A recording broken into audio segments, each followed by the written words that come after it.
आलो मध्यंतरी भेटलात म्हणून माघारी आलो, नाहीतर तुम्ही इथं आणि आम्ही तिथं गेलो असतो.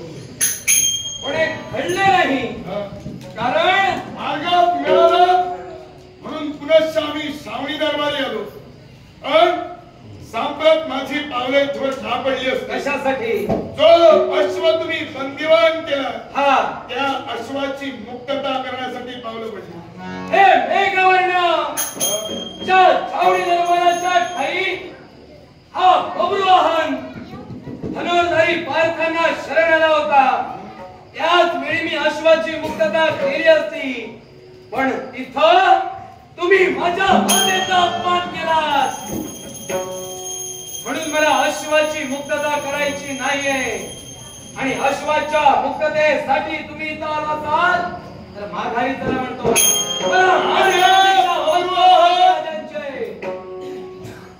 मार्ग प्रतीक्षा फक्त पार्थराजांची आहे. होय, इतरत्र कुणाची मार्ग प्रतीक्षा नाही. फक्त वैरत्व निर्माण झालंय तर पार्थराजांची झालं असं म्हणायचं की का? होय. मग पार्थराजांची जर बोलूनच किंवा त्यांच्याशी वैरत्व करूनच जर तुमचा विषय मिटत असेल अश्व स्वाधीन करा. मी जातो. कशासाठी? कारण तो जर अश्व दिला असेल तर पार्थराजेपर्यंत येणार का? पार्थला अश्व नेण्यासाठी येतील असं तुला वाटतं? होय. मला वाटत नाही. का? कारण अश्वाच्या मुक्ततेसाठी मी आलोय म्हटल्यानंतर अश्व ते नेण्यासाठी येणारच नाही. मी घेऊन जाणार. म्हणजे एवढा तुझा पराक्रम तुला विश्वास आहे. आणि त्याच्या पुढे जाऊन सांगायचं झालं असं काय ते? बाप जर संकटात असेल तर पुत्राचं कर्तव्य काय ठरतं? पित्याला सहाय्य करणं. होय ना? होय. पित्याला सहाय्य करणं. मग 18 दिवसीय महाभारतीय युद्ध झालं त्यावेळी बरेच त्यांचे पुत्र त्या 18 दिवसीय महाभारतीय युद्धात होते. त्यावेळी तुमचं नाव सुद्धा नव्हतं. त्यावेळी कुठे होतं?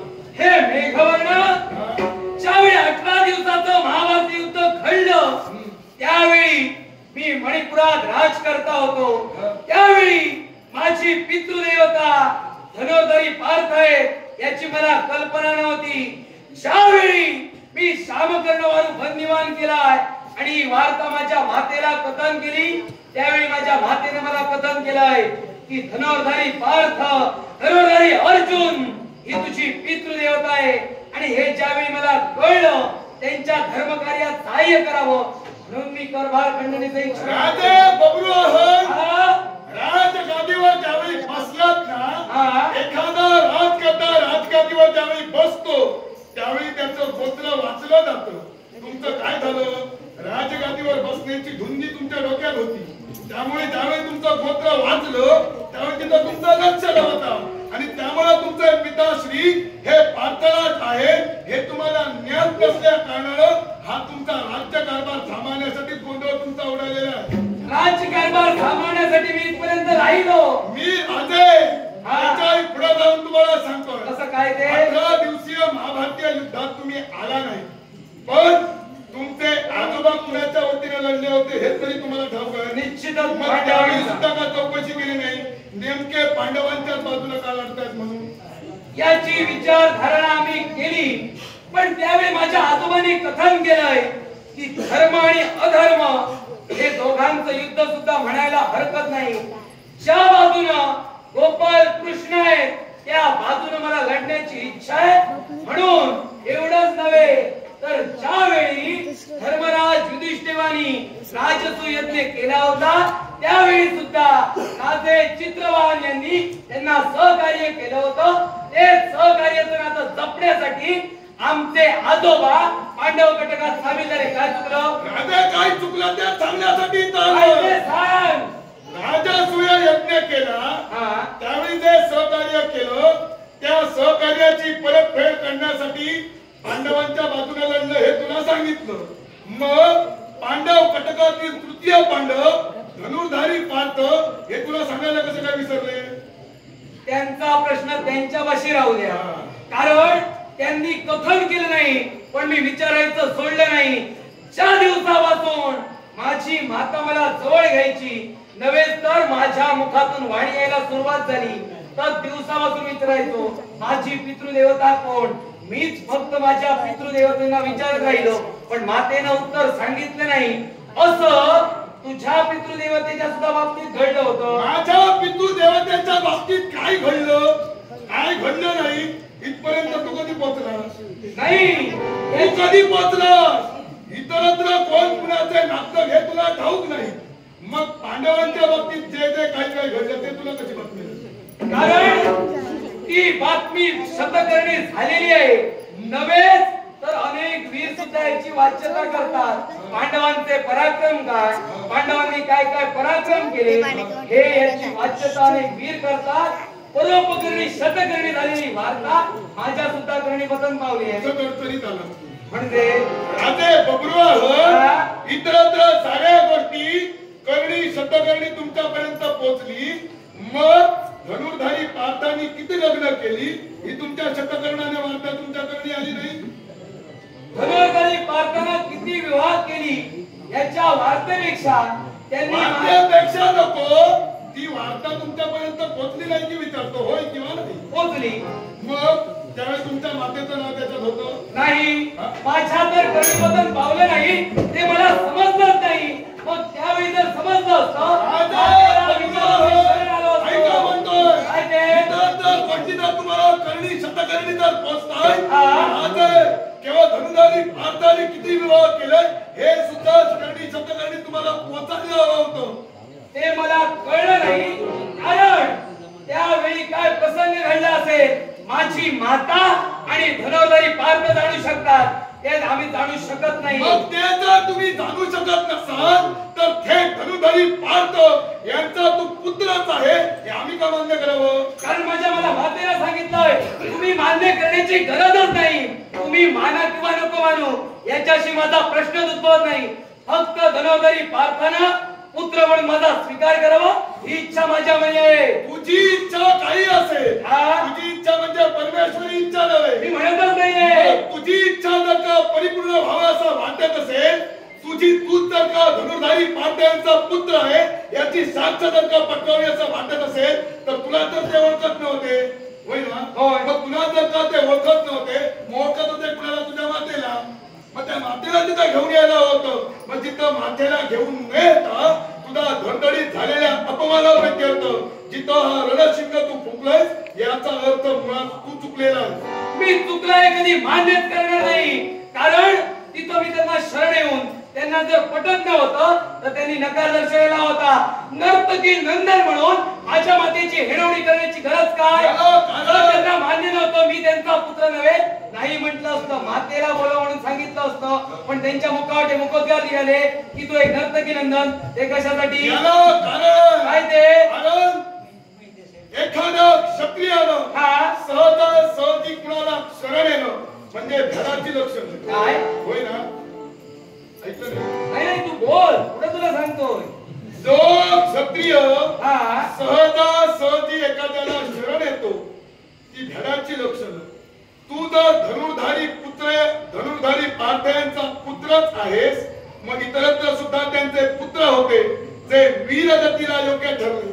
ते रणांगणाच्या ठिकाणी अंगावर रक्ताचा थेंब असेपर्यंत कुणाला शरण आले नाही. मग ते क्षत्रिय म्हणावे की करभार खंडणीचे शरण आलेला तू पुत्र म्हणावा. करभार खंडणी सहित मी पित्याला शरण आलो होतो. पिता म्हणून मी अश्वत्थ वंदन केलं होतं. अजूनपर्यंत ते तुमचे पिता हे सिद्ध झालेलं नाही. त्याच्यामुळे तुम्ही शिक्कामोर्तब करू नका. हे मला सिद्ध करून दाखवायचं आहे. त्यावेळी होईल त्यावेळी बघू. सांप्रत तरी त्यांचे पुत्र म्हणून सांगण्याच्या योग्यतेचं मला तरी वाटते तुम्ही नाही. कारण तुम्ही जर हा अश्व बंदिवान केला असता आणि क्षत्रिय धर्माला अनुसरून जर युद्ध जर का तुम्ही पुकारिलं असतं ते द्वंद्व जर तुम्ही केलं असता तर निश्चितच त्यांचा पुत्र म्हणून त्यांनी तुमचा स्वीकार केला असता. म्हणजे तू वीर आहेस. तू वीर आहेस. शंका आहे. कारण शरण येणं ही भेडाची लक्षणं म्हणतो. मग तू एक वीर आहे. मग वीराच्या पराक्रमाने युद्ध करावं की चोरी करावी? काय केली चोरी? काय चोरी केली? तर तो हा अश्व तुम्ही जिथनं घेऊन आलाय तो कुठून? तुला कोणी सांगितलं? बाबा रे बाबाला नको. तुला कोणी सांगितलं ते सांग. अश्व ज्यावेळी बंधन केलंय ना त्यावेळी हा अश्व कोणी आणला कुठून आणला, कसा आणला, याच्या वाच्यता, याच्या बऱ्याच गोष्टी आमच्या कर्णापर्यंत आल्या आणि माहितीशिवाय आणि अभ्यासाशिवाय तुझ्या समोर बोलत नाहीये. अभ्यास माझ्या समोर नाही केला तरी नाही, तुझा अभ्यास मला करायचाच नाहीये. एक लक्षात ठेव, अश्वाच्या मुक्ततेसाठी पावलं पडली. तुझा जो काही अभ्यास असेल तो अभ्यास तुझ्याकडे ठेव. मी काय विचारलं, मी अश्व कुणाकडून चोरून आणला हे थेट तुम्ही माझ्यावर आरोप केला. होय, तो आरोप मला सिद्ध करून दाखवा. कसा काय मी चोरी सांगला. ज्यावेळी तुम्हाला शामकर्ण वारू यज्ञासाठी हवा होता त्यावेळी या पृथ्वी तलावर यवनाश्वांपाशी तो वारू होता आणि तो वारू त्यांना अत्यंत अत्यंत प्रिय होता. त्या वारूचा ते सांभाळ करत असत. त्या वारूला योग्य त्या सांभाळण्यासाठी सेवक नेमले गेले होते आणि ज्यावेळी तो तुम्हाला वारू हवा होता म्हणून तुम्ही यवनाश्वांपर्यंत गेलात आणि तिथं जाऊन तुम्ही 3 जण गेला होता. हिम, ऋष्यकेतू आणि मेघवर्ण म्हणजे तुम्ही 3 तिथं गेला होता आणि ज्यावेळी तुम्ही तो अश्व आणण्यासाठी तिथं गेला होता औक्षणी सैन्य त्या अश्वाच्या रक्षणासाठी तिथं तैनात होतं. त्यावेळी तुम्ही मगरीचं रूप धारण केलात, त्या तलावात वास्तव्य केलात आणि ज्यावेळी तो शामकर्ण अश्व तिथं तो पाणी पिण्यासाठी पर्यंत आला त्यावेळी तुम्ही त्या अश्वाला स्वतःच्या पाठीवर घेऊन पळून गेलात. मगरीचं रूप घेऊन पळून गेलो. होय, हे तू ऐकलं. साधारण हे कुणी सांगितलं, ज्यानं सांगितलं ना त्याने अर्धवट बातमी तुला बोलली. म्हणजे याला कारण आहे. काय ते? अश्व कुणी दिला होता यवनाश्वांना? यवनाश्वांना देवतांनी दिला. होय. कोणत्या देवतांनी? इंद्रदेवानी. इंद्रदेवाने दिला होता की सूर्यदेवाने दिला होता? सूर्यदेवांपाशी असणारा अश्व. ऐका, अश्व मी घेऊन आलो. त्यामुळे तुम्ही आता शिकू नका. ऐका, हा शामकर्ण वारू तुम्हाला सांगतो. राजे, आता जिथं इंद्रदेवाने सांगितलं तिथं फुकट गेलं. नाही, मी का बोलू ते सुद्धा तुम्हाला पटवून देतो. पटवून देऊ नका. आता सांगतोय ते ऐका. याच्या नंतर कोणी विचारलं तर सांगायला बरं. राजे, केवळ सूर्यदेवाचा रथ हा राजे यवनाश्वांच्या राज्यावरून जात होता. नित्य नियमानं जात होता.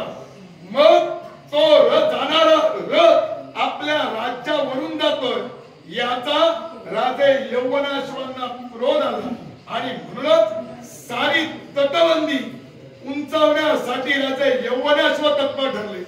यवनाश्व तत्पर ठरल्यानंतर इंद्र ज्यावेळी सूर्यदेवाचा रथ तिथून जात होता त्यावेळी त्याचा तो रथ त्यांच्या त्या बांधलेल्या तटबंदीला अडकला आणि त्यावेळी त्यांच्यात महाद्वंद्व झालं. ज्यावेळी यवनाश्वांचे पराक्रम त्यांनी पाहिले, सूर्यदेवानी पाहिले, इंद्रदेवानी नव्हे, सूर्यदेवानी ज्यावेळी पाहिलं त्यावेळी सूर्यदेवानी त्यांच्यावर प्रसन्न होऊन हा शामकर्ण अश्व राजे यवनाश्वांच्या स्वाधीन केले. राजे पुढे आहे, अजून आहे. यवनाश्वांना स्वाधीन केल्यानंतर त्यांना सांगण्यात आलेलं होतं या अश्वाला वार ठरवून दिलेले होते. त्याच वेळी त्या तलावापाशी नेऊन त्याला जलप्राशन करण्याची अनुमती होती. जो दिवस चुकला त्यावेळी त्यांना मी उचललं. काय असं मन असेल नाही, सत्य सांगतोय. या अश्वाची निर्मिती कुठे झाली? तुम्ही ऐकलेलं सांगता. या अश्वाची निर्मिती कुठे झाली? तू सांग. म्हणजे तुम्हाला माहिती नाही? माहिती नाही असं समजते. यापाशी होता एवढंच तुला माहिती आहे. निर्मिती झाली कशी ती तू सांग. एवढं सांगितलं म्हटल्यानंतर तुला एवढंसं पुढं सांग. त्याच्या पुढचं जर माहिती असेल नंतरचं जर ठाऊक नसेल तर माहिती आहे ते सांग. हा अश्व देव समेत निर्माण झाला. हा अश्व इंद्रापाशी होता आणि या विश्वाच्या ठाई ज्यावेळी देवसभा भरली गेली होती त्यावेळी दक्ष प्रजापती पिता ब्रह्मा यांच्या डोळ्यातील बुबुळ हे त्या ठिकाणी पडलं आणि ज्यावेळी ते पडलं त्यावेळी त्यातून एक अश्व निर्माण झाला आणि तो अश्व समस्त देवतांना त्रस्त करत होता, त्या अश्वानं समस्त देवतांना सळो की पळो करून सोडलं. असा तो उधळणारा अश्व, तो श्यामकर्ण वारू हा इंद्र सभेत निर्माण झाला होता. आणि ज्यावरती तो निर्माण झाला होता, अधिकार त्यावर इंद्राचा होता. आणि श्यामकर्ण वारू हा इंद्राच्या अधिकाराचा आहे. म्हणून मी तुला सांगितलं तो इंद्राचा अश्व होता. काय तुला माहिती? हा बोलला चार थान. हा छान बोलला, पण ज्याचं नाव सांगितलं ते चुकीचं सांगितलं. तुम्हाला सांगतोय, तुम्हाला काय वाटलं? काय वाटलं? अश्वमेध यज्ञ करतोय म्हणजे उत्पट चुंबासारखे फिरतो की काय? तुम्ही अश्वमेध यज्ञ काय? ब्रह्मदेव हे इंद्र दरबारात राहत नाही, ते सत्य लोकात राहतात. माहितीये? मग त्यावेळी सत्य लोकात ब्रह्मदेवांना अहंकार निर्माण झाला. अहंकार काय असेल तर या विश्वाची उत्पत्ती हा विरंचित करतोय. मी आहे म्हणून हे समस्त विश्व आहे, मी आहे म्हणून ही जीवसृष्टी आहे. म्हणून त्यांना अहंकार निर्माण झाला. आणि तो अहंकार ज्यावेळी निर्माण झाला त्यावेळी त्यांचं डावं बुबुळ त्या सत्य लोकात पडलं. सत्य लोकात पडल्यानंतर त्या बुबुळानं अश्वाचं रूप धारण केलं. अश्व सत्य लोकातच फक्त थैमान घालू लागला. आणि ज्यावेळी सत्य लोकात थैमान घालत असताना तिथं असणाऱ्या ऋषीवर्यांनी त्यांच्या मुखातून शब्द बाहेर पडले की हा अहंकार रूपी अश्व जो निर्माण झालेला आहे त्या अश्वाचं मेदन करा. तो पहिल्या प्रथम अश्वमेध सत्य लोकात झाला. ब्रह्मदेवांचं बुबुळ पडलं, त्या बुबुळाचं इंद्रदेवानी अश्व सांभाळला आणि तो मृत्यू लोकात सोडलेला नव्हे. तो पहिल्या प्रथम अश्वमेध सत्य लोकात झाला. देवेंद्रांनी सांभाळलाय नाही. सत्य लोकात झालेला निर्माण झालेला अश्व देवराजी नका सांभाळी. कारण देवतांची संपत्ती देवराज देवेंद्रांपाशी होती. अहंकार तुझ्या मुखातून मुखोद्गार निघाले. अहंकार रूपी निर्माण झाला. प्रथम अश्वमेध देवतांनी केला. या मरुतभूमीवर अश्वमेध प्रथम कुणीने केला? तू सांग. नाही, तुला विचारतोय कुणी केला? तुला माहित नाही म्हणून सांग, मग मी सांगतो. मला माहिती आहे, प्रश्न करतोय. तुला जर माहिती असेल तर विचारू नको. पण मी जर त्याला सांगितलं मी ऐक तर तो अश्वमेध का घडला याची वाटणी केली पाहिजे. मी जर अश्वमेध कुणी केला हे सांगितलं, अश्व सोडा नाही मग बोलू नका. पण मी जर ते सांगितलं, ऐक मी जर ते तुला सांगितलं तर तू माघारी जाणार? तुझ्या उत्तराची गरजच नाही मला. तुझ्या उत्तराची गरज नाही. ज्यावरती ब्रह्मदेवांच्या बुबुळापासून निर्माण झालेला अश्व देवराज इंद्राजी सांभाळला म्हणून सांगतोय, याच्यावर तुला काय ठाऊकायचं मला समजलं. माझ्या बुद्धिमत्तेची परीक्षा घेऊच नकोस. बुद्धिमत्तेला विचारतोय प्रथम अश्वमेध कोणी केला? बुद्धिमत्तेची तुमच्या आता क्यू येऊ लागली. याला कारण जिथं छावणी दरबारात आला तिथं तुमची बुद्धिमत्ता संपली. म्हटल्यानंतर तुमच्या बुद्धिमत्तेचं मला तरी सांगू नका. जिथं छावणी दरबारात आलो होतो तो पांडवांना शरण म्हणून पितृदेवता होती म्हणून मी शरण आलो होतो. स्वतःच्या शक्ती सामर्थ्याच्या योग्य करून पितृदेवतेची ओळख करून तुम्ही घेऊ शकला नसता. स्वतःच्या शक्ती सामर्थ्याच्या जोरावर मी निश्चितच केली असती. माझ्या मातेला मान्य नव्हतं. माझ्या मातेला सांगितलं की पांडवांना शरण जा म्हणून. मग राजा बब्रुवाहन तुमच्या मतानुसार धनुर्धारी पार्थ जर का तुमचे पिताश्री असतील तर बापानं मारलेली लात ही स्वाभिमानानं त्यांनी फाटीवरून फिरविलेला हात समजावा. एवढे प्रदान हेच मी समजलं सुद्धा नाही म्हणत नाही. पण ज्या छावणी दरबारात माझ्या मातेचा अपमान झाला तिथं का म्हणून मी तुम्हाला सहकार्य करावं? मातेचा अपमान पिताश्रींनीच केलं, इतरत्र कुणी त्रयस्थ व्यक्तीने केला. समस्त वीर होते. समस्त वीरांसमोर माझ्या मातेचा अपमान का म्हणून करावा? समस्त वीरांसमोर त्यांचा पुत्र म्हणून तुम्ही केला असता कळवार खंडणीसह शरणाला हेच मुळी त्यांना मान्य नाही.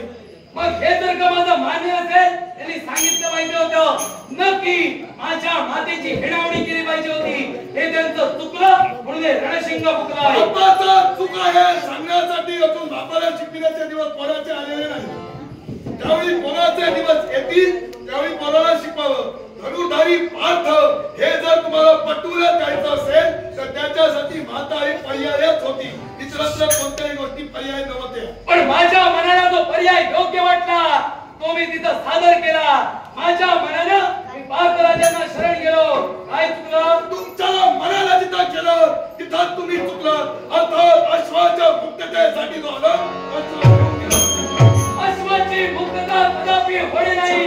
अश्वाची मुक्तता नका झाल्यास आहे शक्ती समाजाच्या माझा मनोरथ पूर्ण करी देवा. माझा मनोरथ पूर्ण करी देवा. केशवा माधवा नारायणा. केशवा माधवा नारायणा. माझा मनोरथ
थोर बापाचा थोर पुत्र म्हणायला हरकत नाही.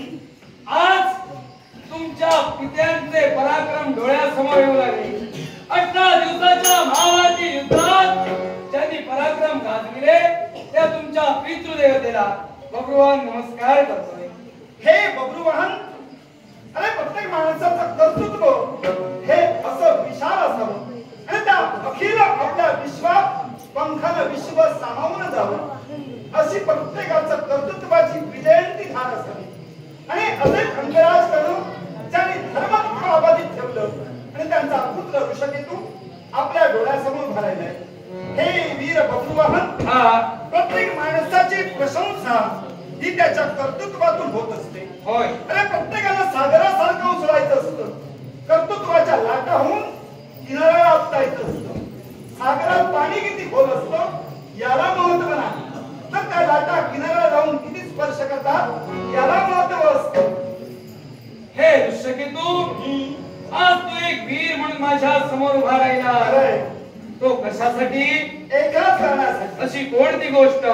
जो वारू, त्या वारूच्या रक्षणाची जबाबदारी आम्ही आमच्या स्कंदी घेतली आणि जो पांडवांना शब्द दिला आणि बालवीर म्हणून अश्वाच्या संरक्षणासाठी आम्ही वावरतो आहोत. असं असताना आपण त्याला अडविला म्हणून माझी आर्जवाची आपल्याला विनवणी आहे. अशी कोणती? त्या अश्वाची आपण मुक्तता करावी. पण मनी माझा संभ्रम निर्माण झाला. असा कोण? संभ्रमच नव्हे तर विविध प्रश्नामध्ये डोळ्यासमोर उभे राहील. अनेक यक्ष प्रश्न अगदी डोळ्यासमोर उभे आहेत. आणि ते कोणते असतील? कोणते? छावणी दरबाराच्या ठिकाणी आपण आला होता. होय. आणि माझाही काका म्हणजे धनुर्धारी पार्थ आपण कारभार खंडणी सहित त्यांना शरण आला होता. आणि शरण आला तर क्षणी त्याने आपल्यावर लत्ता प्रहार केला. पण तो लत्ता प्रहार का केला या गोष्टीचाच मी विचार करतो आहे. या गोष्टीचा जर का तुम्ही लत्ता प्रहार का केला असा विचार करत असाल तर ज्यावेळी मी पार्थ राजांना माझी पितृदेवता म्हणून संबोधलं त्यावेळी त्यांना कदाचित राग आला असेल म्हणून त्यांनी माझ्या मस्तकी लत्ता प्रहार केला. नव्हे तर त्या छावणी दरबारात माझ्या मातेला दूषण दिली गेली. हे बब्रुवाहन, पुत्र हा स्वाभिमानी असावा आणि प्रत्येक पुत्राला आपल्या आई बाबाबद्दल अगदी प्रेम आतुरताही असते. ज्याच्या अंगी निश्चित प्रेम आहे, भक्तिभाव आहे. कारण भक्तिभावानं परमेश्वराच्या चरणी सुद्धा आपण नम्रपणे अगदी हात जोडतो. अरे परमेश्वर परमेश्वराच्या हृदयात स्थान निर्माण करण्यासाठी परमेश्वराला अंतःकरणापासून साथ घालावी लागते. आई बाप हे मुलाचे गुरु असतात, देव सुद्धा असतात. परमेश्वराच्या गळ्यात अगदी फुलांची माळ अर्पण केली म्हणजे त्या परमेश्वराला देव पण येत नाही. पण देव पण कुणामुळे येतो तर ज्या फुलांनी आपल्या काळजात सुई टोचून घेतलेली असते त्यांना सुद्धा तेवढंच परमेश्वरानं विश्वात प्राधान्य दिलेलं आहे. ते अनंत साधारण महत्व आहे. आपण सुद्धा तसेच आहात. मी कुणाला दोषी ठरविणार नाही, कारण माझा जन्मताचा स्वभाव आहे तो फार वेगळा आहे आणि माझ्या गुरुची शिकवण आहे.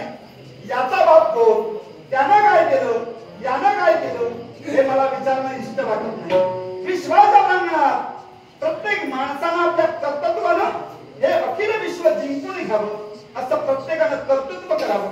आणि बब्रुवाहन हे शब्द देवा ऐकले तक्षणी प्रत्येक क्षण आठवणीत राहिलेला आहे आणि तो क्षण जगण्यासाठी हृदयात एक क्षण निर्माण करावे लागतात. आपल्याजवळ मी पाहिलं आपण कुठं कमी आहात असं मी म्हणत नाही, पण ते अस्तित्व आपलं निर्माण करण्याचा प्रयत्न आपल्याकडे बी घडलाय आणि ते अस्तित्व निर्माण करत असताना आपण जी पावलं टाकतात प्रत्येकाच्या अभ्यासाला जोखांना करत असतं आणि तो अभ्यास विशेष असेल तर त्याचं जीवन हे प्रवाहाच्या दिशेनेच वाहत असतं. आपण सुद्धा तसेच आहात. म्हणून माझी तुम्हाला आर्जवाची विनंती आहे, पण तत्पूर्वी माझ्या एका प्रश्नाचं उत्तर मला द्या. आता काहीतरी मला विचारलं, मला वाटलं तूच सांगितलं. काय नाही, जो गुरु मी केलेला आहे तो अनुभवाचा आहे. असा कोण का ज्ञान घ्यावं लागतं आणि ते ज्ञान समोरच्याला सुद्धा द्यावं लागतं. कारण माझा स्वभाव गुण असा आहे, प्रश्न मीच विचारावा आणि उत्तर मीच द्यावं हे माझ्या गुरुनं मला शिकलेलं नाही. आपण कर्तृत्वानं मोठे आहात, आपण विशाल आहात आणि आपल्या कर्तव्याची झेप ही उत्तुंग सदैव असावी हे परमेश्वराच्या चरणी आम्ही नक्की मागू. पण आपले आजोबा चित्रवाहन हे सुद्धा पांडवांच्या बाजूने लढले, होय की? पांडवांच्या बाजूने लढले. जेव्हा अश्वस्थामा आणि त्यांचं युद्ध झालं त्या युद्धात ते धारातीर्थी पडले आणि धारातीर्थी पडल्यानंतर आपण सुद्धा या मणिपूरचे युवराज राजे आहात. मग आपलं अस्तित्व आपल्या बापाने का नाकारलं हा प्रश्न माझ्या अंतर्यामी आहे. कारण कदाचित त्यांना माहिती नसेल की मी त्यांचा पुत्र आहे आणि म्हणे माझे आजोबा महाभारती युद्धात सहभागी झाले होते. अगदी त्याचप्रमाणे तुझी पितृदेवता सुद्धा त्या महाभारती युद्धात होती. ती कोणाच्या बाजूनं तर पांडवांच्या बाजूने नव्हे, कौरवांच्या बाजूने होती. मग तू पांडवांच्या बाजूने का? अरे पांडवांच्या बाजूने आहे याला कारण आहे. असं काय ते? सद्भाव हा सर्वश्रेष्ठ असतो. कदाचित प्रत्येकाला वाटत असेल की तू काहीतरी बोलतोयस म्हणून क्षणार्धात त्यांच्या कर्तृत्वाच्या टाळ्या वाजतील, पण मी तसा नव्हे. कारण मन मुरादपणे जगणं हे मला कधीही आवडत नाही. काही सांगू नको, फक्त तू या शिबिरात काय ते सांग. बराच वेळ तूच बोलतोय, मी गप्प मी ऐकतो ना. मग माझ्या विचारलेल्या प्रश्नाचं उत्तर शब्दानं दे, मला बोलायला नको. अंगराज कर्ण हे कौरवांच्या बाजूने का राहिले? सुसंगती सदा घडो, सुजन वाक्य कानी पडो. अरे मित्र भवायचा जयाचा तिन्ही लोकी दंका. प्रत्येक मित्रांना आपलं कर्तृत्व सुद्धा सर्वश्रेष्ठ ठरवायला हवे. जगी आशेचा पिता, माता साध्वी ममतेची, स्त्री संगतीची, भगिनी धनाची. तद्वत जगात सर्वश्रेष्ठ प्रेम म्हणजे मित्र प्रेम. त्या मित्र प्रेमासाठी माझी पितृदेवता कौरवांच्या पक्षात गेली. यात चुकीचं आहे का? मग जर का तुझी पितृदेवता कौरवांच्या पक्षात गेली पण तू या पक्षात कसा? मी पांडवांच्या पक्षात राहिलो याला सुद्धा कारण आहे. ज्यावेळी पार्थ काका यांनी बाण सोडले, आता ते बाण कुठले सोडले हे तुला माहित असेल, त्यामुळे मी सांगण्याच्या सोडले मला माहितच आहे, पण तू कोणत्या दोषा? अरे तो बाण जो सोडला तो वज्रबाण होता आणि तो वज्रबाण का सोडला? कधी सोडला? तर ज्यावेळी 18 दिवसाचं महाभारत युद्ध सुरू झालं आणि त्या युद्धाच्या समयी तो बाण सोडला गेला. तो कितव्या दिवशी सोडला? अरे 15व्या दिवशी सोडला गेला. कारण विश्वात प्रत्येक माणसानं धनुष्याच्या प्रतिनिधीतून सुटलेला बाण ज्या अनुरोधाने जातो तो आपलं ध्येय पूर्ण केल्याशिवाय कधी जात नाही. मग प्रत्येकाचा शेवट होणार होता. एवढ्यात माझी माता धर्मकाकांपर्यंत गेली.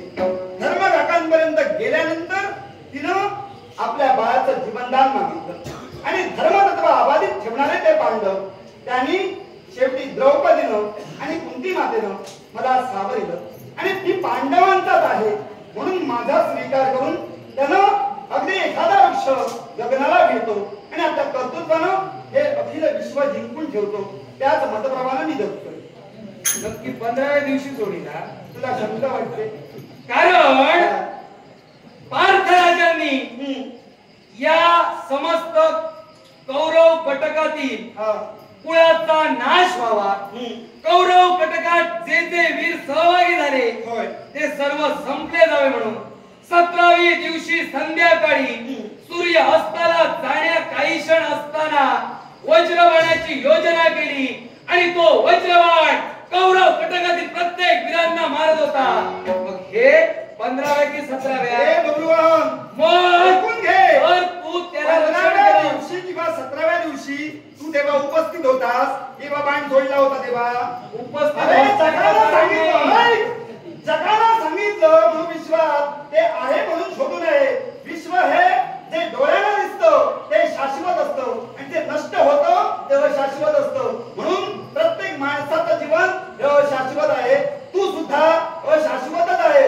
तुझं अजून शाश्वत काही निर्माण झालेलं नाही. ते प्रथम निर्माण कर आणि त्याच्यानंतर बोल. हा जो बाण सोडला तो तू पाहिला होता? अरे मी म्हणूनच बोललो. नाही मी पाहिला, मी बोलू नको. तू पाहिला होता?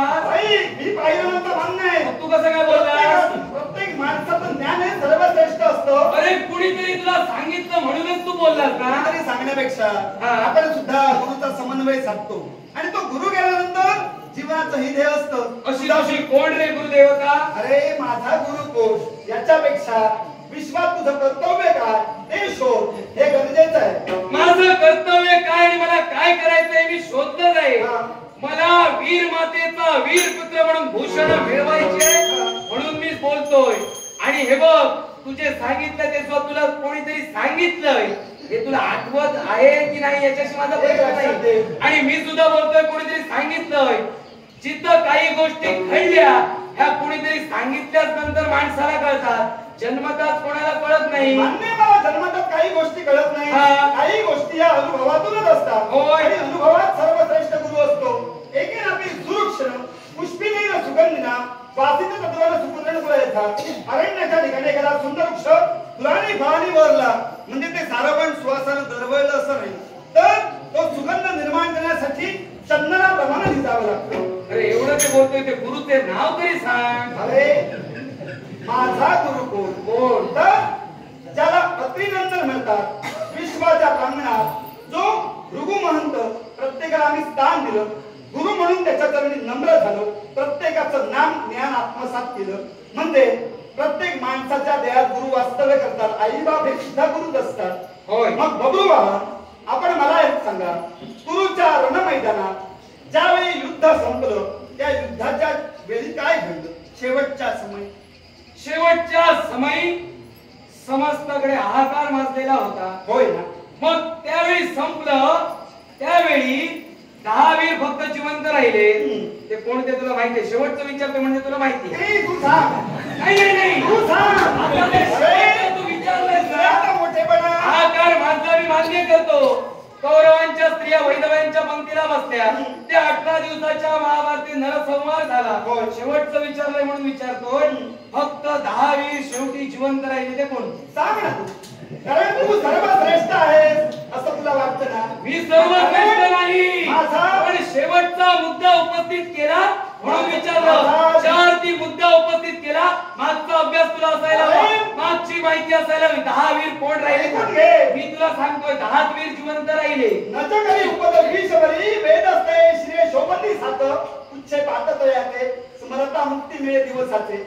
अरे प्रत्येक माणसाने जगात काय घडलं त्याच्यापेक्षा आपण काय घडवायला हवं त्याच्याकडे लक्ष हवं. दुसऱ्याला प्रश्न विचारला म्हणजे तो कुणी मोठा नसतो. जीवनात काहीतरी शिक, अभ्यास कर आणि नंतर सांग. अभ्यास करूनच बोलतोय. फक्त कोण जिवंत म्हणून सांगितलं प्रभावती शेवटच्या समयी राहिली कारण ती माझी मातृदेवता. मला तुला जास्त सांगण्याची काही आवश्यकता वाटत नाही. तुझ्या डोळ्यासमोर एक वीर म्हणून मी आलोय. वीर म्हणून जरी आला असशील वीर म्हणून तुझा मी सन्मान केला सुद्धा आहे. पण ज्यावेळी तू माझ्या समोर मुद्दा शेवटचा उपस्थित करतोय जिथं नरसंहार घडला गेला नव्हे तर ज्यावेळी पितामह भीष्म शरपिंजरी पडले गेले त्यावेळी तुझा पिता त्यांना भेटायला गेला होता आणि भेटायला गेल्याच्या नंतर पितामह भीष्माने तुला सांगितलं होतं आजपासून कौरव पक्ष सोड पांडव कटकात सामील जा. अरे जो मरताना सुद्धा त्यांचं ऐकला नाही तो स्वतःच्या मैत्रीसाठी किंवा स्वतःच्या मानासाठी कौरवांसमवेत लढला आणि तू आज कौरवांना सामील होऊन हे यज्ञ कार्य शिकवितोस. त्यावेळी जे 18 दिवसाचं महाभारती युद्ध घडलं त्यात कौरव पांडवांचं युद्ध झालं आणि तू त्याच कटकातील आहे. कोण 10 वीर जिवंत राहिल्याची कल्पना नाही तर नाही. मी तुला कसं पांडवांना सहकार्य केलेलं आहे. तुझ्याशी जास्त वितंडवत घालून मला माझ्या अस्मिता ढाळायची नाही. तेव्हा तुझा प्राण मी श्रीकाकुळ आहे. हा प्रलयाचा अंगात उजाडवायचा आहे. उदाहरण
सन्माननीय उमेश देसाई यांनी माझ्या ग्राउंडचा गौरवांनी लाख मुलाचा भाग शिकलाय. त्यांना चांगले उदंड कलाभाऊ कलेश्वराची प्रार्थना करून संयुक्त दशावतार नाट्य मंडळाचे बालकृष्णाचा अर्थ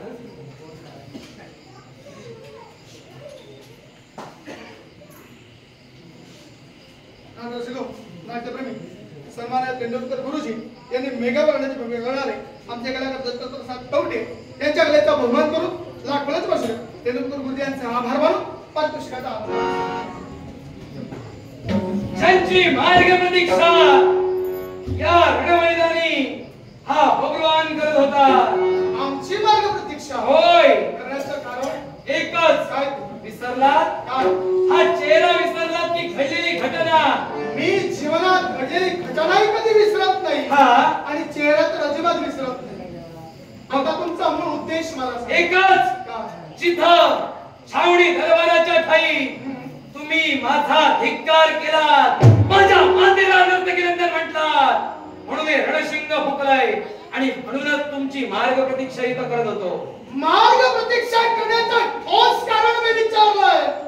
ऐरगैर कारण देऊन वेळ मारून घेण्याचा प्रयत्न करू नका. कारण ऐरगैर नव्हे, मग माझ्या मातेला नर्तकीनंदन म्हटलात म्हणून माझी विजयश्री जागृत होऊन मी इथं उभा आहे. म्हणजे केवळ तुझ्या मातेला मी दोष दिला होय, म्हणून तुझी विजयश्री जागृत झाली.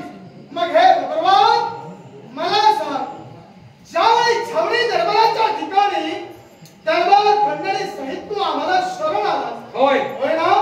शरण येणं हे वीराच्या रक्तात असतं का? हे वीराच्या रक्ताला शोभणारं कृत्य नव्हे, पण जर एक पुत्र आपल्या बापाला जर शरण झालं असेल तर हे कृत्य चांगलं किंवा योग्य? म्हणजे मी तुझा बाप आहे आणि बापाला शरण जाणं यात काही वावगं नाही असं तुझ्या मतानं आहे. होय, मग मला सांग, प्रत्येक पुत्राचं कर्तव्य आहे, बाप जर संकटात असेल तर त्या बापाला सहकार्य करणं हे पुत्राचं कर्तव्य नाही का? होय, निश्चितच आहे. मग मला सांग, हे जर पुत्राचं कर्तव्य असेल तर 18 दिवसाचे महाभारत युद्ध घडलं, त्या युद्धाच्या वेळी तू कुठं होतास? त्या पुत्राच्या वेळी मेलेला होता का? त्यावेळी मी कुठं होतो असा प्रश्न आपण विचारला तर पार्थराज, त्यावेळी मला जाणीव नव्हती की आपण माझी पितृदेवता. ज्यावेळी मी तुमचं अश्वबंधन केलाय त्यावेळी माझ्या मातेने मला कथन केलंय की तू अर्जुनाचा पुत्र आहे म्हणून ज्यावेळी कळलं की मी तुमचा पुत्र आहे त्यावेळी मी तुम्हाला शरण आलोय. म्हणजे 18 दिवस महाभारत युद्ध ज्यावेळी सुरू होतं होय, त्यावेळी मी तुझा बाप आहे याची कल्पना तुला नव्हती असा युक्तिवाद तू म्हणतोय. मग मला सांग, तुझे आजोबा त्या युद्धाच्या वेळी आम्हा पांडवांच्या बाजूला लढले. होय, मग ते ज्यावेळी धारातीर्थी पडले त्यावेळी तू का नाही आलास? त्यावेळी ते धारातीर्थी पडले त्यावेळी मी राज्यकारभार सांभाळत होतो आणि राज्यकारभाराचा सांभाळ करीत असताना तिथपर्यंत मी आलो नव्हतो. म्हणजे पण आजोबांच्या जे प्राण तुझ्या युद्धभूमीवर गेले त्या प्राणापेक्षा तुला राज्यकारभार महत्त्वाचा प्राणापेक्षा वाटला? राज्यकारभार महत्त्वाचा नव्हता. तरी सुद्धा त्यावेळी मी जरी तिथं आलो नव्हतो तरी सुद्धा ही वार्ता ज्यावेळी कळली त्यावेळी माझी पावलं सुद्धा त्या कुरुक्षेत्री वळली होती. पण मातेनं थांबविलेल्या कारणानं तिथपर्यंत मी येऊ शकलो नाही. म्हणजे मातेनं त्यावेळी तुला थांबवलं. होय, म्हणून तू युद्धभूमीपर्यंत आला नाही. गोष्ट मान्य आहे तुला? विचार करून उत्तर दे. मान्य काय मान्य मी पुढे सांगेन, पण पुढचं काय ते तुम्ही सांगा. मग जरा थांब. म्हणजे हे तू जर मान्य करतोस, मी मान्य केलेलं नाही, तुम्ही काय ते सांगा मग सांगतो मान्य किंवा म्हणजे मान्य. माझ्या तुम्ही आता काही मान्य करून घ्या आणि मग त्या गोष्टीवर बोट ठेवणार. तुमच्या सवयीचा पूर्ण अभ्यास मला आहे. अरे मग त्या युद्धाच्या वेळी तुझ्या मातेनं हा पार्थराज तुझा बाप आहे हे तुला का नाही सांगितलं? ते मातेपाशीच राहू द्या. कारण मातेनं तेव्हाच नव्हे तर मी ज्यावेळी लहान होतो तेव्हापासून मी विचारायचो माझी पितृदेवता कोण, माझा पिता कोण. त्यावेळी सुद्धा मला मातेनं कथन केलं नाही, पण कथन केलं ते फक्त ज्यावेळी मी अश्वबंधनाची वार्ता तिला कळवली तेव्हा. म्हणजे ज्यावेळी अश्वबंधन तू केलं होय, त्याच वेळी तुझ्या मातेनं नेमकी संधी साधली. ज्या पांडवांचा अश्व आपल्या पुत्रानं बंदिवान केलाय हीच संधी आहे तिनं साधली आणि त्यावेळी तिनं तुला सांगितलं की मी तुझा बाबा आहे. शेवटी माता तुझी, ती मातेच्या शब्दावर विश्वास ठेवलास आणि इथपर्यंत आलास आणि त्या मातेच्या हक्कासाठी, मातेच्या मान सन्मानासाठी तू झटतोय, होय ना? होय. तर मला सांग, या रणभूमीवर तू आला, अश्वबंधन केलंस म्हणून आलास. मग आता माझी तुला एकच कळकळीची विनंती आहे. कोणती? कारण तुझ्या मातेपासून तू जर दूर जाऊ नये असं जर तुला वाटत असेल, अश्वांच्या स्वाधीन कर. कारण ज्यावेळी पुत्र युद्धभूमीवर धारातीर्थी पडतो त्यावेळी दुःख काय असतं हे दुःख या पार्थानं भोगलेलं आहे.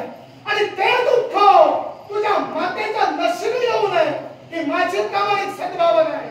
तरी सुद्धा जिथं तुम्ही माझ्या मातेला दूषण दिलात तिथं मी अश्वाची मुक्तता करणार नव्हे.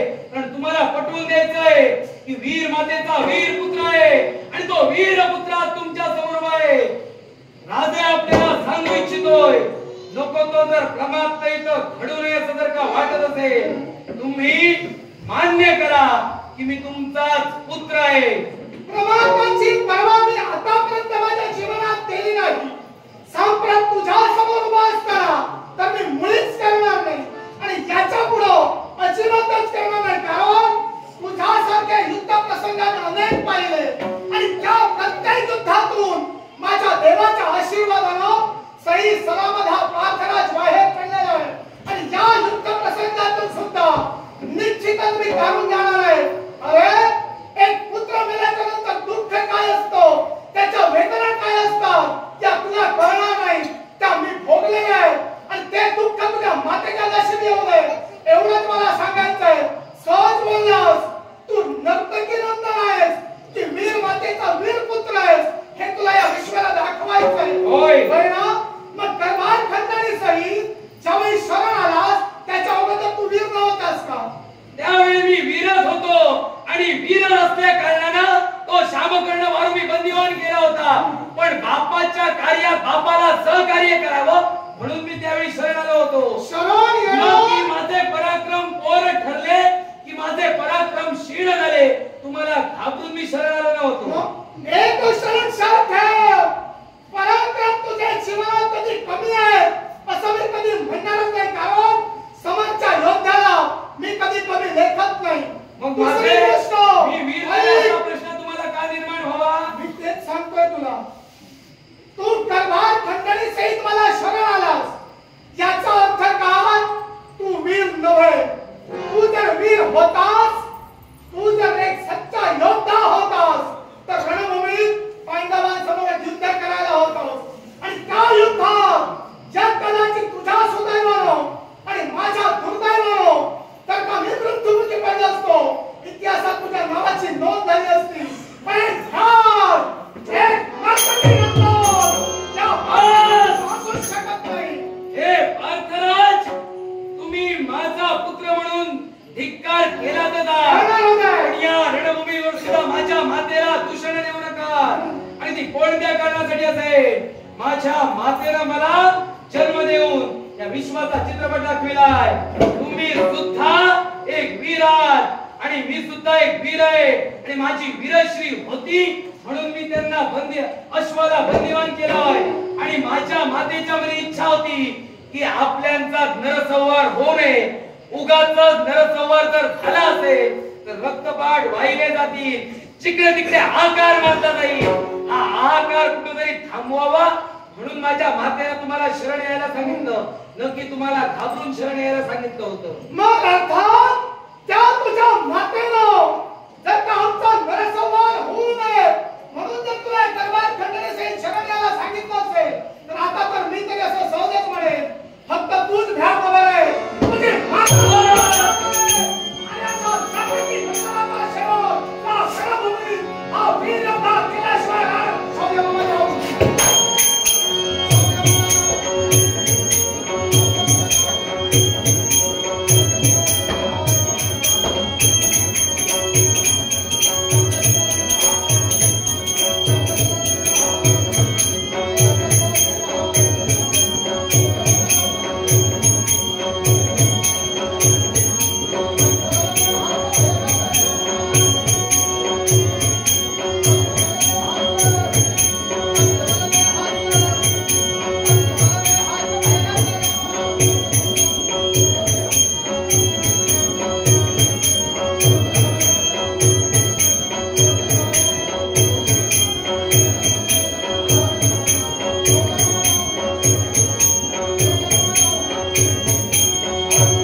मातेच्या चरणी कथन केले म्हणून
आमचे परमित्र आणि नाट्यप्रेमी आदरणीय बाळा कुंभारवाडी यांनी कैलास असे लोकराजा सुधीरजी कलिंगड यांच्या त्यांच्या आठवणीप्रित्यर्थ हे लाखोचं पारितोषिक दिलंय. अर्थात आमचे प्रेरणास्थान सुधीरजी कलिंगड यांच्या आत्म्या शांतीला व ईश्वरचरणी प्रार्थना करून आदरणीय बाळा कुंभार यांचे आभार मानतो. माझ्या संयुक्त दशावतार नाट्य मंडळाच्या वतीनं तुम्हा सर्व तमाम प्रेक्षकांचे आभार मानून या पारितोषिकाचा आदरपूर्वक स्वीकार. डॉक्टर सिको आदरणीय कैलासवासी सुधीरजी कलिंगड यांच्या स्मरणार्थ एक नाट्यप्रेमी बाळा कुंभार यांनी माझ्या कलेचा गौरव केलाय आणि लाख मला तर 100 रुपयाचं पारितोषिक दिलंय. आदरणीय श्री कैलासवासी सुधीरजी कलिंगड यांच्या आत्म्यास चिरशांती लाभो अशी परमेश्वराला प्रार्थना करून नाट्यप्रेमी बाळा कुंभार यांची आभार मानून पारितोषिकाचा पण त्या सदनाचं पाहिलं असेल ना तर आत्माच्या सगळ्या कौतुकांच्या रोगड्या पुढ्या पूर्ण वाट पाहते फक्त बाळाची भाषा तोपर्यंत त्याचंही होत नाही. आपलं मन काही समाधान होऊ शकत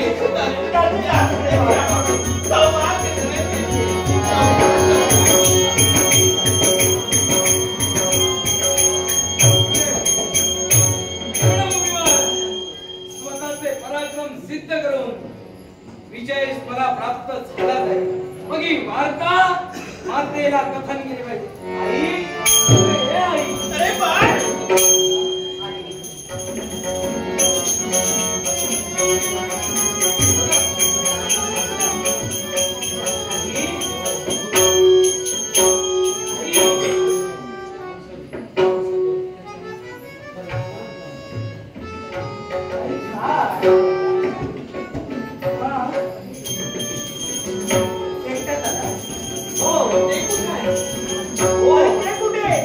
मला सांग स्वागताच्या प्रकृतीसाठी तुला जाणच झालं होय आणि जाणच झालं असल्यामुळे तुला सांगितलं होतं की येते वेळी आमच्या सौभाग्य धनानं घेऊन हो आणि एकटा झाला अरे तुझी पितृदेवता कुठे धनुधारी पाहते कुठे आई मला काय झालंय तुम्ही कथन केल्याप्रमाणे सरभार खंडणी सहित मी पांडवांना शरण गेलो नव्हेच तर धनुर आणि बाल त्यांच्या चरणावर स्वतःचं मस्तक सुद्धा ठेविला.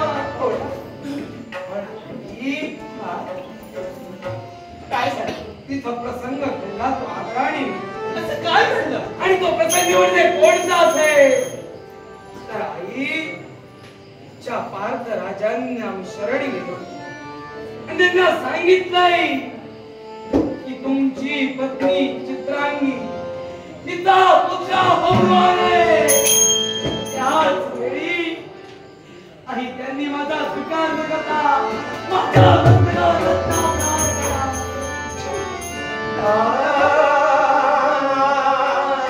तुझ्या मस्तकावर अरे आई, पण का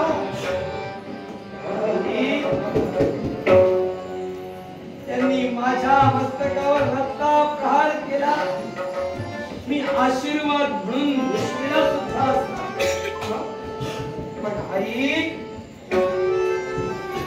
तिथं घडलं ते वेगळं म्हणजे काय असेल तर त्यांनी मुखातून शब्द उच्चारले की तू माझा पुत्र नव्हेस, तू माझा पुत्र नव्हेस.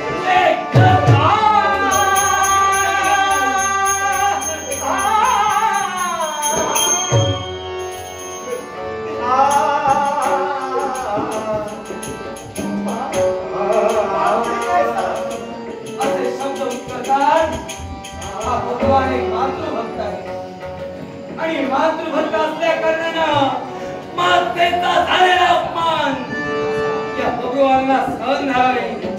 म्हणून समस्त पांडववीरांना अलंकारिलं, रणमैदानावर रणशिंग फुंकलं आणि समस्त वीरांना आव्हान दिलं. एका एका वीराला परास्त करत होतो. याच वेळी माझ्या पर्यंत तो विश्वकेतू आला. त्याचा सुद्धा चिरंछेद केला. नव्हेच तर आई भारत राजांचा सुद्धा मानवी वर्ग त्यांचा धडा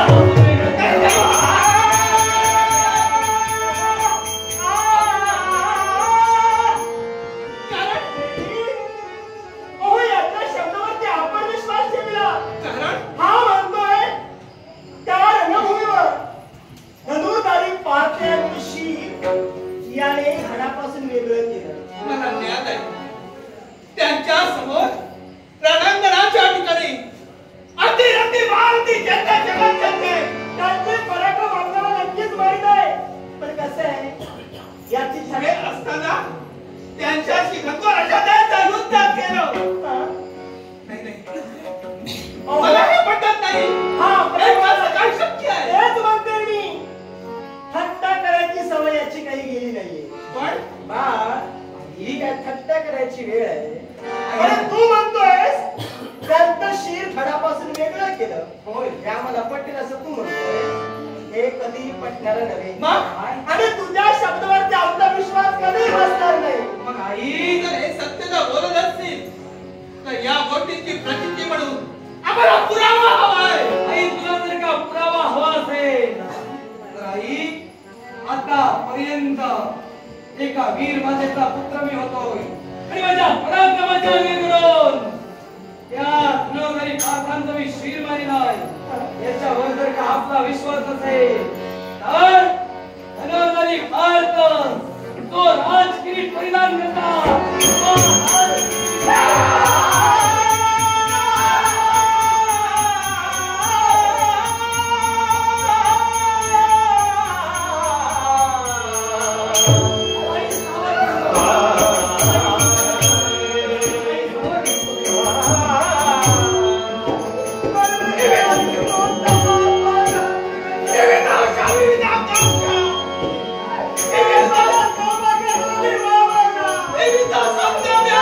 देवीचा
या भगवान तुमची नाही तू अन्याय आहेस. नाही, तू अपराधी आहेस. अय्या भगवान अपराधी नाही. मी जेव्हा भगवान लहान होता, आई तुम्हाला शस्त्र अभ्यास शिकवायची, त्यावेळी तुझ्या मुखातील शब्द होते, बाळ भगवान अर्जुनापेक्षाही सुद्धा सर्वश्रेष्ठ हो. प्रति अर्जुनाप्रमाणे तू घडावा अशी तुझी इच्छा होती ना बाळ. खबरदार, असं जर असं असेल तर माझ्या एका प्रश्नाचं उत्तर दे.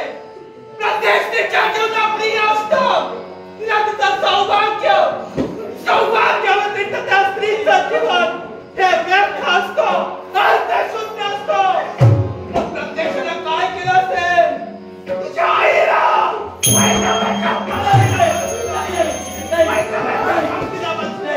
आई, अरे वाटतं होता तुमची हेटाळणी झाली, तिचा तुमचा अपमान झाला. मी मात्र मला आईचं काहीच, मी काय ते जाणतोय. माझ्यासाठी आईनं काय कष्ट केले, या लहानाचा मोठा भगवानानं कसा केलाय. आई मी म्हणून जाणतो. अरे अपमान आमचा झाला होता, कदाचित तो आम्ही सहन केला असता. कारण आमची सौभाग्याची देवता आहे ते. वाटलं होतं बऱ्याच वर्षांनी का होईना त्यांची आमची गाथा भेट होईल. अरे कसला तो पुत्र स्वतःच्या आईला वैतव्याच्या पत्नीला दुर्वासलेला आहे. आणि तो पुत्र अरे नाच वाटेतला माझा बाळ म्हणायला, नाच वाटेतला बाळ म्हणायला. ज्यावेळी जन्माला आलास ना तेव्हाच मी त्यांचा नवीचा फोन घेतला होता. तर हे दिवस आमच्या नशिबात आले.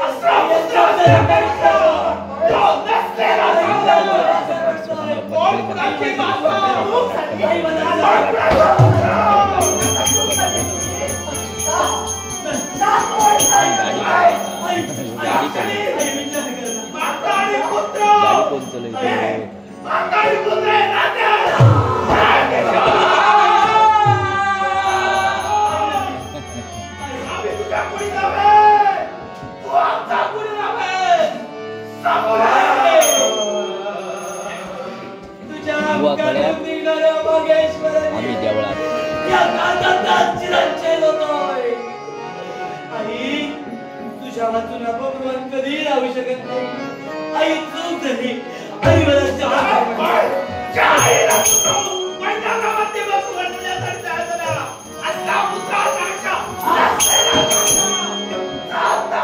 बाळा गरज नाहीये तुझी.